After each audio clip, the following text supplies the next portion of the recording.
So guys chapter की शुरुआत में यहाँ पर जियोलिंग बता रहा होता है कि हम लोगों ने उन लिक्विड्स बग को हरा चुके हैं, मगर अभी भी हम लोग मेरे मम्मी को ढूंढ नहीं पाए हैं और न ही हमें उनके बारे में पता चला है कि उनको कहाँ पर रखा गया है। जिसके बाद चैन यहाँ पर बताने लगता है जियोलिंग को कि हमें यहाँ पर टूल्स को यूज करना चाहिए क्योंकि ये जगह पूरी तरीके से अंधेरे से ढक चुका है और आगे का रास्ता भी हम इससे देख सकेंगे। इस बात को बोलने के बाद वो उसकी मम्मी के बारे में बताने लगता है कि वो अगर उसकी मम्मी को जल्दी ढूंढना चाहता है तो उसको उसकी मम्मी का स्मेल चाहिए होगा, जिससे वो उसकी मम्मी को बहुत आसानी से ढूंढ पाएगा। और इस चीज को करने के लिए उसके पास ऐसा एक गैजेट है। जिसके बाद हमें उस गैजेट के बारे में डिटेल्स में बताया जाता है, जहाँ पर पहले उसका नाम बताया जाता है डॉकनोस मिस्ट्री स्प्रे, जो क्लास डी का होता है। उसके बाद उसका खरीदने का पॉइंट के बारे में बताया जाता है, जो यहाँ पर 50 पॉइंट होता है। जिसके बाद उसका इफेक्ट के बारे में बताया जाता है कि इसको जो यूज करता है वो बहुत ही कम टाइम तक स्मेल ले सकता है, मगर इसका एक बुरा इफेक्ट भी है कि इसको जो ज्यादा यूज कर लेता है वो यहाँ पर मर भी सकता है। फिर हमें दिखाया जाता है जियोलिंग को, जो यहाँ पर चिल्लाते हुए चैन को बताने लगता है कि वो क्या उस रोबोट कैट की तरह है जिसके पास सेम तरीके का अजीबोगरीब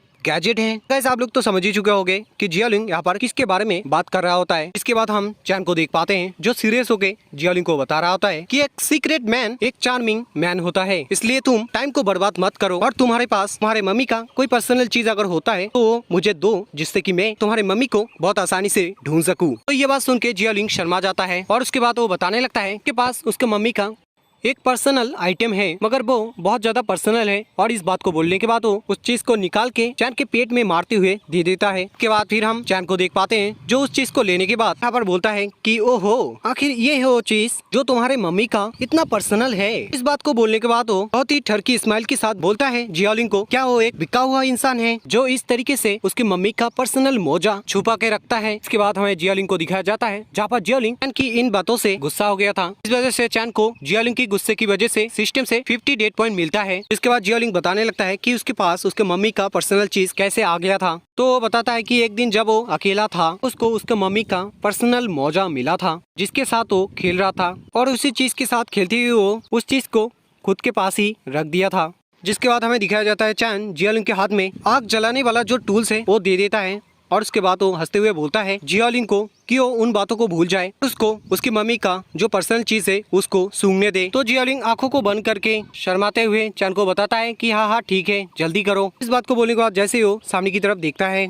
तो देख पाता है कि चैन उस मोजे को खुद के सिर में घुसा के ठरकियों की तरह हरकत कर रहा है और यहाँ पर बता रहा होता है कि हाँ हाँ ये स्मेल तुम्हारे मम्मी का ही है और इस चीज को पहन के मुझे बहुत ही मजा आ रहा है। जिसके बाद जियोलिंग ये सब देखने के बाद चैन के ऊपर बहुत ज्यादा गुस्सा हो जाता है और उसको आग जलाने वाला टूल्स उसके सिर में मारते हुए बोलता है कि वो कभी भी ऐसा ठरकी इंसान नहीं देखा जो इतना ठरकी हो सकता है कि वो किसी के पर्सनल कपड़े को खुद के सिर में घुसा लेता है। फिर हमें कुछ देर के बाद का सीन दिखाया जाता है। अब हम देख पाते हैं जियोलिंग को जो खुद की मैजिकल पावर को यूज करते हुए एक मैजिकल बॉल क्रिएट करता है जिसमें कुछ लिखा हुआ आता है और उस चीज को जब जियोलिंग रीड करता है तब उसको पता चलता है कि उसको अगर कोई मैजिकल पावर यूज करना है तो उसको मैनुअल से गुजरना होगा, क्योंकि सभी मैजिकल पावर एक मैनुअल से क्रिएट होता है। जिसके बाद हम चैन को देख पाते हैं जो जियोलिंग के पीछे होता है और उसके सर में एक आलू उग चुका होता है, जैसे वो ठरकी हरकत करना बंद कर देता है और जियोलिंग की मम्मी को खुद के नाक से स्मेल लेते हुए ढूंढने की कोशिश करता है। इसके बाद वो जियोलिंग को बोलने लगता है कि उस मैजिकल बॉल से तुम्हें जो कुछ भी पता चला है उस चीज को तुम इस्तेमाल करके उस मैनुअल से कुछ मैजिकल पावर सीख सकते हो, जिसको हम बाद में इस्तेमाल करके किसी भी चीज से बच सकते हैं। तो ये बात सुन के जियोलिंग बोलता है कि हाँ ठीक है, मगर क्या मैं इस मैनुअल से कोई खाने का मैजिक नहीं सीख सकता, क्योंकि मुझे ना बहुत ही भूख लगी है। तो चैन ये बात सुन के जियोलिंग की तरफ पहले तो देखता है और उसके बाद वो बोलने लगता है इसको कि मेरे पास कोई भी खाना नहीं है जो तुम्हें मैं दे सकता हूँ और ना ही मुझे तुम्हारी मैजिकल पावर के बारे में इतना कुछ पता है कि मैं तुम्हें बता सकूं कि तुम तुम्हारे मैजिकल पावर से कोई खाना ला पाओगे कि नहीं। इसलिए मैं तुम्हें एक बात बता सकता हूँ कि तुम अगर इस गेम में सरवाइव करना चाहते हो तो तुम्हें सरवाइव स्किल सीखना होगा, क्योंकि इस गेम में सरवाइव स्किल के बिना जिंदा रहना बहुत ही मुश्किल है। इसके बाद हम जियोलिंग को देख पाते हैं जो चैन के पीछे कोई चीज देख के चौंक गया था और उसके बाद वो घबराते हुए चैन को बोल रहा था कि तुम्हारे पीछे देखो, क्योंकि मुझे तुम्हारे पीछे कुछ अजीबोगरीब क्रिएचर्स दिखाई दे रहे हैं। जिसके बाद उन क्रिएचर्स को हम देख पाते हैं जो यहाँ पर हमला कर देता है उन दोनों की तरफ। तो चैन ये सब देखने के बाद उन क्रिएचर की तरफ हमला करते हुए बोलता है जियोलिंग को कि ये जो क्रिएचर है लाल आंखों वाले चमगादड़ है जो तुम्हारे मैजिकल बॉल से जाग चुके हैं,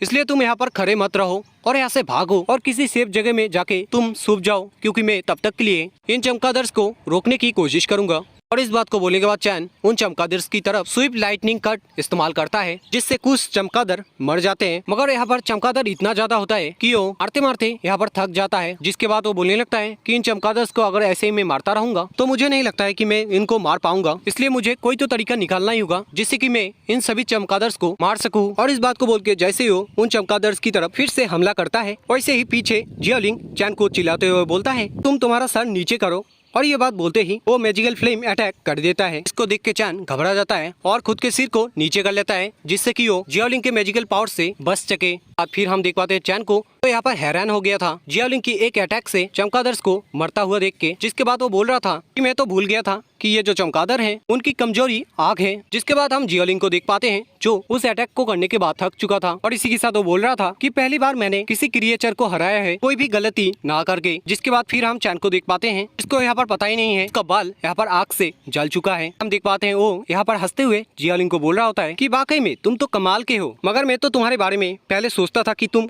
कभी भी कोई भी काम ठीक से नहीं कर पाओगे, मगर अब मुझे लगता है कि मेरी बातों को अब सीरियसली बदलना चाहिए, क्योंकि मैं तुम्हारे बारे में जो सोचता था वो वाकई में बहुत ही गलत था। तो ये बात सुन के जियोलिंग बोलता है कि थैंक यू तुम्हारा मेरी तारीफ करने के लिए। इस बात को बोलने के बाद वो उसके सामने बहुत अच्छा सा स्माइल देने लगता है और वो मन में बोलने लगता है कि अगर वो चैन को बता देगा कि उसने उसका बाल का खाल उखाड़ दिया है, मतलब कि उसका बाल जला के उसको गंजा कर दिया है, तो ये जानने के बाद उसका पिछवाड़ा मार मार के सुझा देगा, जिस वजह से वो बैठने के काबिल नहीं रहेगा। के बाद फिर हम देख पाते हैं जियोलिंग को जो चमगादड़ की तरफ देखते हुए चैन को बोल रहा था कि इन चमगादड़ को देखने के बाद मेरे मुंह में पानी आ रहा है, मगर ये देखने में ये बहुत ही अजीब है, मगर ये आग में जलने के बाद बहुत ही अच्छा स्मेल कर रहा है, अगर मुझे जानना है क्या इसको हम खा सकते हैं कि नहीं। तो चैन जियोलिंग को चिल्लाते हुए बोलता है कि कभी नहीं, क्योंकि उन चमगादड़ के अंदर कीटाणु रहते हैं जिसको हम अगर खाते हैं तो हम बीमार पड़ सकते हैं। अगर तुम क्या जानते हो, तो लोग इस तरीके से किसी भी चीज को खाने की चीज सोच के खाते हैं वो लोग पागल किस्म के लोग होते हैं। इसलिए तुम खुद सोचो कि तुम अगर ऐसा करते हो तुम्हें लोग क्या बोलेंगे। एक पागल किस्म का औरत है, तुम्हें बोल रहा हूँ कि तुम ऐसा कभी भी मत सोचना। तो जियोलिंग ये बात सुन के बोलता है कि हाँ हाँ ठीक है, मगर हमें अब क्या करना चाहिए, क्योंकि मैंने इतना ज्यादा मैजिकल पावर यूज किया है, इस वजह से मुझे बहुत ज्यादा भूख लगी है। तो चैन ये बात सुनने के बाद तो हंसता है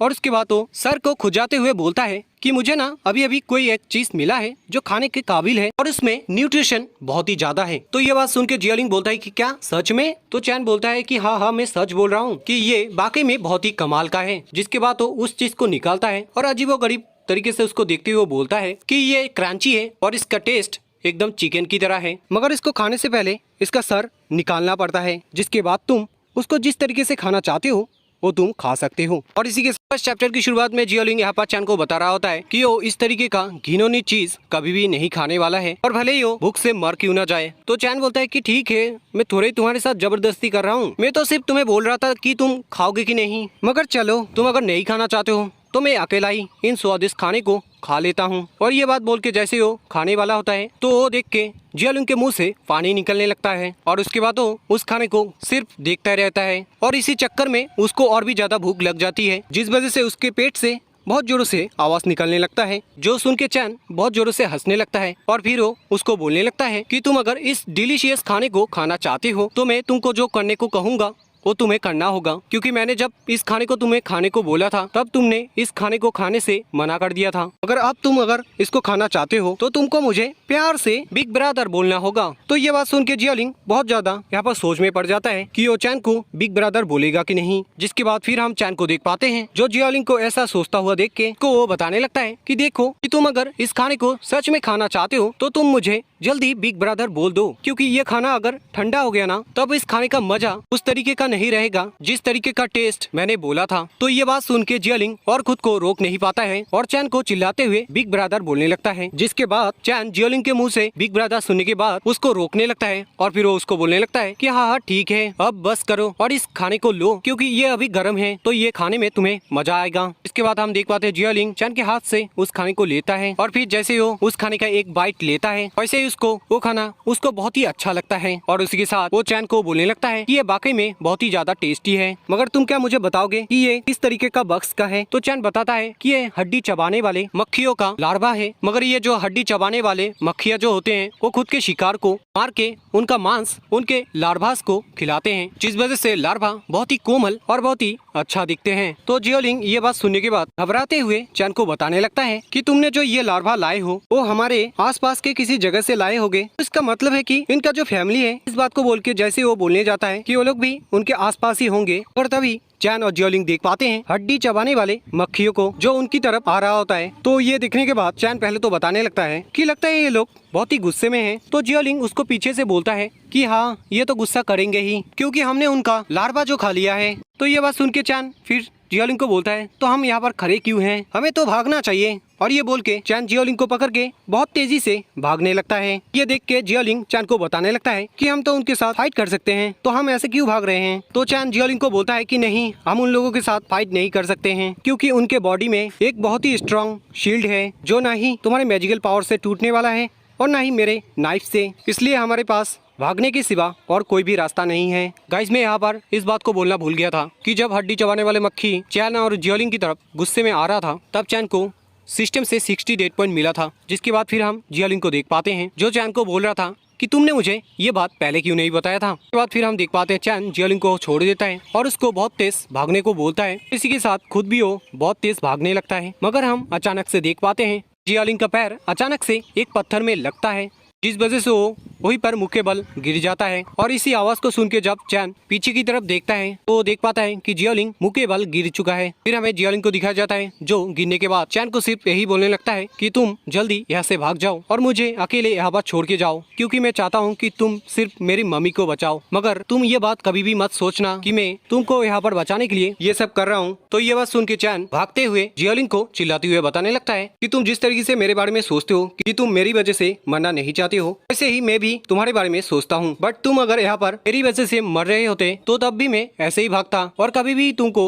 बचाने के बारे में नहीं सोचता। तो ये बात सुन के जियोलिंग बहुत ज्यादा गुस्सा हो जाता है और इसी के साथ वो यहाँ पर सैड भी हो जाता है, जिसके बाद वो बोलने लगता है कि चैन, मैंने कभी भी नहीं सोचा था कि तुम इस तरीके का गंदा इंसान होगे, इसलिए मैं तुम्हें मरने के बाद भी कभी भी माफ नहीं करूंगा। उसके बाद जब वो जैसे बताने लगता है कि गुड बाय मॉम, तो तभी वो देख पाता है कि सामने से कोई उन मक्खियों को खुद की तरफ बुला रहा होता है। तो यहाँ पर जो बुला रहा होता है वो हमारा मेन कैरेक्टर चैन होता है, जो उन मक्खियों को बोल रहा होता है कि हे, तुम लोग मेरी तरफ आओ क्योंकि मैंने तुम लोगों के लिए एक मसालेदार खाने का इंतजाम किया है जो बहुत ही गर्म है, इसलिए तुम लोग मुझे इग्नोर मत करो और यहाँ पर जल्दी से आ जाओ क्योंकि मेरे जैसा खाने वाला चीज तुम्हें कभी भी नहीं मिलेगा। जिसके बाद हम जियोलिंग को देख पाते हैं जो यहाँ पर बोल रहा होता है कि आखिर चैन को हुआ क्या है और वो यहाँ पर करना क्या चाहता है। जिसके बाद फिर से हम चैन को देख पाते हैं जो यहाँ पर बताने लगता है कि वो आखिर ऐसा क्यों कर रहा है और उसके बॉडी में उसने कौन सी चीज लगाया है। तो पहले तो वो उस बात को बोलता है कि वो क्यों ऐसी हरकत कर रहा है, क्योंकि वो उन मक्खियों को मारना चाहता है। फिर वो खुद के बॉडी में क्या लगाया था उसके बारे में बताने लगता है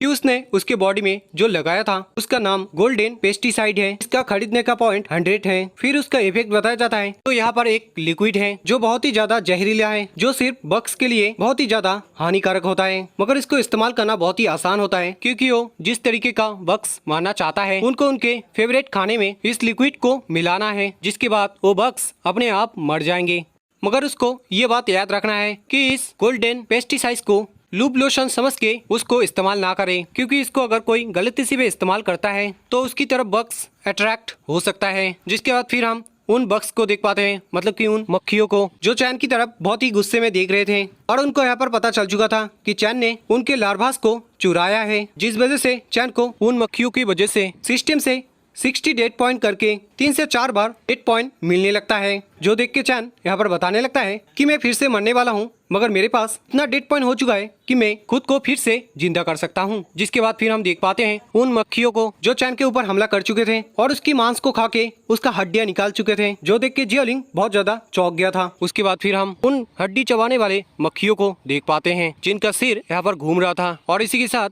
वो लोग मरने भी लगे थे। जिसके बाद फिर हम चैन को देख पाते हैं, यहाँ पर उसका सिर हड्डियां देख पाते हैं। फिर हमें जियोलिंग को दिखाया जाता है जो चैन के हड्डियों की तरफ दौड़ रहा होता है, जिसके बाद वो उसकी हड्डियों के पास पहुंचने के बाद वो रोते हुए उसके सर को पकड़ के बोल रहा होता है कि चांद, तुमने क्यों मुझे बचाने के लिए खुद को सैक्रिफाइस किया? क्या तुम नहीं जानते थे कि मैं तुमको कितना बुरा भला बोलता था? और तुम क्या बेवकूफ हो कि जो तुम्हारे बारे में बुरा भला सोचता है उसको तुमने क्यों बचाया? और इस बात को जैसे वो बोलना खत्म करता है वैसे ही उसके सिर में चैन हाथ रख के बोलता है कि तुम मेरे बारे में टेंशन मत लो, क्योंकि मैं फिर से वापस आ चुका हूँ तुम्हारे पास। जिसके बाद सिस्टम से उसको मैसेज मिलता है जहाँ पर उसको बताया जाता है कि उसने फिर से पुनर्जन्म लिया है, जिस वजह से सिस्टम उसका पुनर्जन्म की वजह से 300 डेट पॉइंट काट लिया है। जिसके बाद चैन फिर जियालिंग को बताता है कि तुम अगर मेरे साथ अब से थोड़ा सा बेहतर बर्ताव करना चाहते हो तो तुम मुझे कर सकते हो, क्योंकि मैं इसके लिए बुरा नहीं मानूंगा। और इसी के साथ ये पार्ट खत्म होता है। हम लोग मिलते हैं इसके नेक्स्ट पार्ट में।